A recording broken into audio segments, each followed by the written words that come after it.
kitang tawo chak adu thong nang le bijau ho ke chapor man bro kai nu si ka chapor ge ka diwali na ge nupa na ne nupi mateng pang ka tan aseng nupa do mamang ne nupi se jeng eta khoi building mamang de le bani wow paisa pai bai mung malani nga sa le bani nga thong ho nang ni ti mo ko tang ni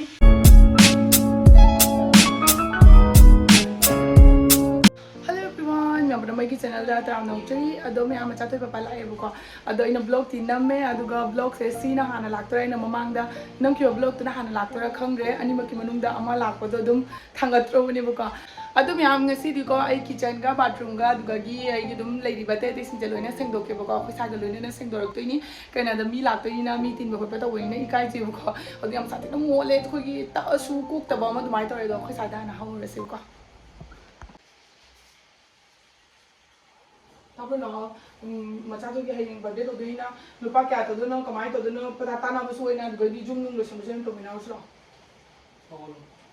नंग होगलो ला ओ कई दोइनो खंदे ला ओ बा ओ के तोरगे सेंगदोक्सी मी एंग तिलला नंग जुम दि मोन मोन कमाई तो दोइगे मोबाइल बिना लेबे मतम लेब्रो नंदा स्टोनी नंग कई न तो कई दो अरे सेंग तो वाद ने बगी मशीन हम को लोबी नंग हादि एने मखुना तलके नंग मशीन न तलो जेगरा ने आई मशीन सो हांदोक्ते अदुम यामाइना मशीन म सुलो बेबका अदु मशीन सो हांदोक्त्री दुगा हजि सेंग अदुम माउन द पाहन गे दुगा येंगलाके लाओ हबा हाना लाओ बा फजब के चाकुम द चुहाइ जब लाओ बा Agaro के इलेक्ट्रिक स्पिन स्क्रबर नि बको आसी खोय मचा से हेंग बर्थडे ने हरक मसा ngam na to isora si se kano ni ba to karen gi sengdok na bne ba ora ba se se charge ka to do ni battery ka na te charge tora si na do ni fara amu to ai tak lak ke ba e ha da do se si ga magi makhan myam gi ai myam da budi phajana zoom tora ulak ke ko si ga ko sai da dum tai me je si ga makhan myam gi brush ni auri se adu si se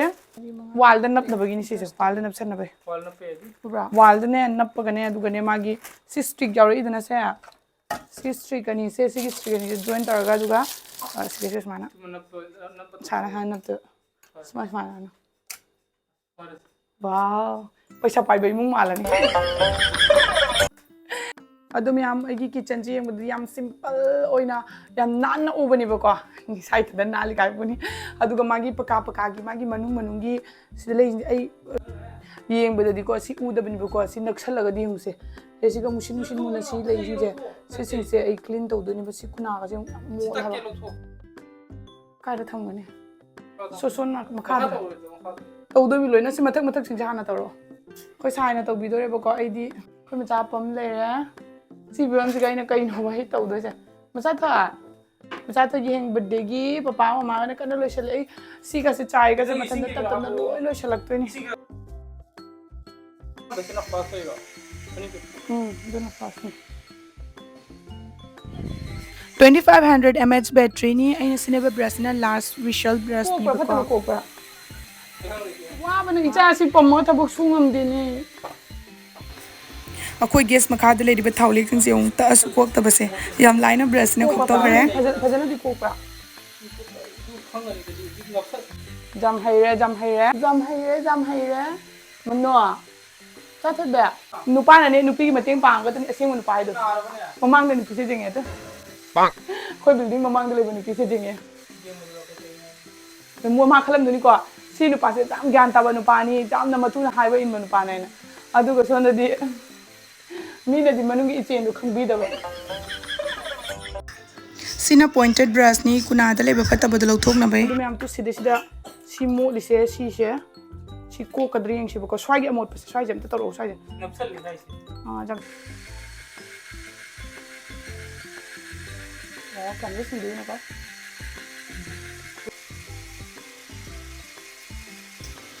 pointed brush से गी favourite way कुना कुनी चंग the बदो माना दुम लोइना लौथोक पंगामे बको clean तो बंगामे मथक द ngal सिना बैटरी होइदोनी बैटरी क्याम याव दे अदुम अखोइना सिना दुम येंग फंगनी माइ अमु मुग दुम लोइ को खरे नत्रा को की को से nga ngara ma to nang ko asu lei bani nga thongo nangi ngati mo khoi tangani ai video nang ju draw I content mo thoda ai video de kai story chapor man bro Bang. Kai nu siro ka ta ko ka diwali le na ge matai manau thabak sumina babu kauri minung si hengat pa nu si na ba hengat pa ai ma thanda su le ni nang ai ma ai nang na tan dialogue ka ko na Anh nói mà tao cái lần nhảy cái máy con tàu đấy nổ. Angang ko TV jang mo law so ko. TV cứ đài thì muốn đài cái máy này không Mo kay jang ni. Rồi muốn ôn rồi ra đây. Khơi na le. Khơi bu khơi na le jam chati na le. Chị đây lấy bữa chị amot cái cô anh nghe mà. Tu à? Ubra. Let's stop ubra. Ui. Nó không có cái nào.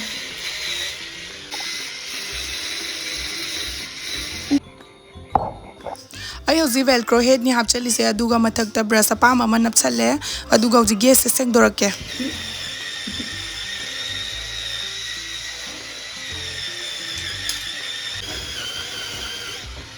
dina thabo oide aduna ai mathau taye action se ni mana tause mathau taye ha ai gas ka hanu ngom de ngomta Kya mod ni jung. Thau ki sning dau ni mod mo nam tham ni na. pathia ru ai ta ni jum je pula ide na no mata sindu bra dugi na magna try na lei sia Chaba wa te ni. Ko ai te ni hong de na. ai benang to ga da Au di ga thau su da. awoi bo tàu cái đó please awoi bo cái thằng tàu chắc cái thùng này cái đâu không phải sao thùng à Ni kay gile ni.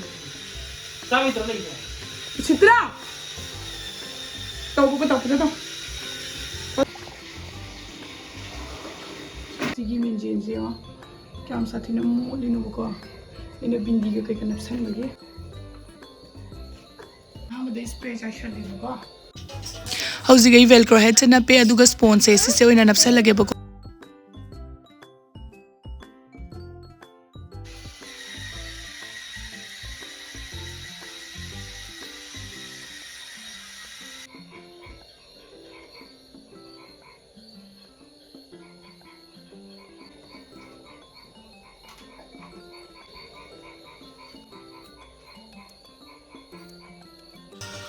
Sige makan gi brush yawe yum sengdok pagi yam satina kana ba machak ni haidi makan gi nangna sengning ba mongda hauji gaina seng disna wooden ni ado sigi polish tawdoine bu ko yamna phasana oi bane ado tum video da budi matek hapage mina kasu yamna hapa su yengning oi bu ko au gaina dum chair ngar se mi lak to nen khara clean taw tho e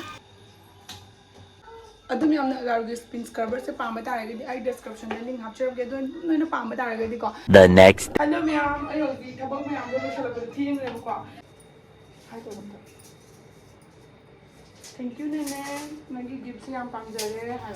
Akoi bem na tubirak pane ma Instagram page site ta thanam ge ka.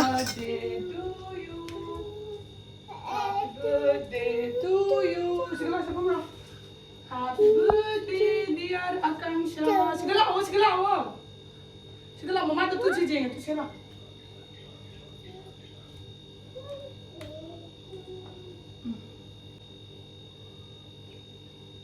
Hare Krishna. मतलब तो लाई है तो मतलब तो लाई है. Hare Krishna, Krishna Krishna, Hare Hare, Hare Rama. मतलब तुम. मतलब कोई मम्मा तुम्हारे को बोलता. अच्छा ले जाओ पूरे. Khurram like room. खुरम पूरे मम्मा. खुरम.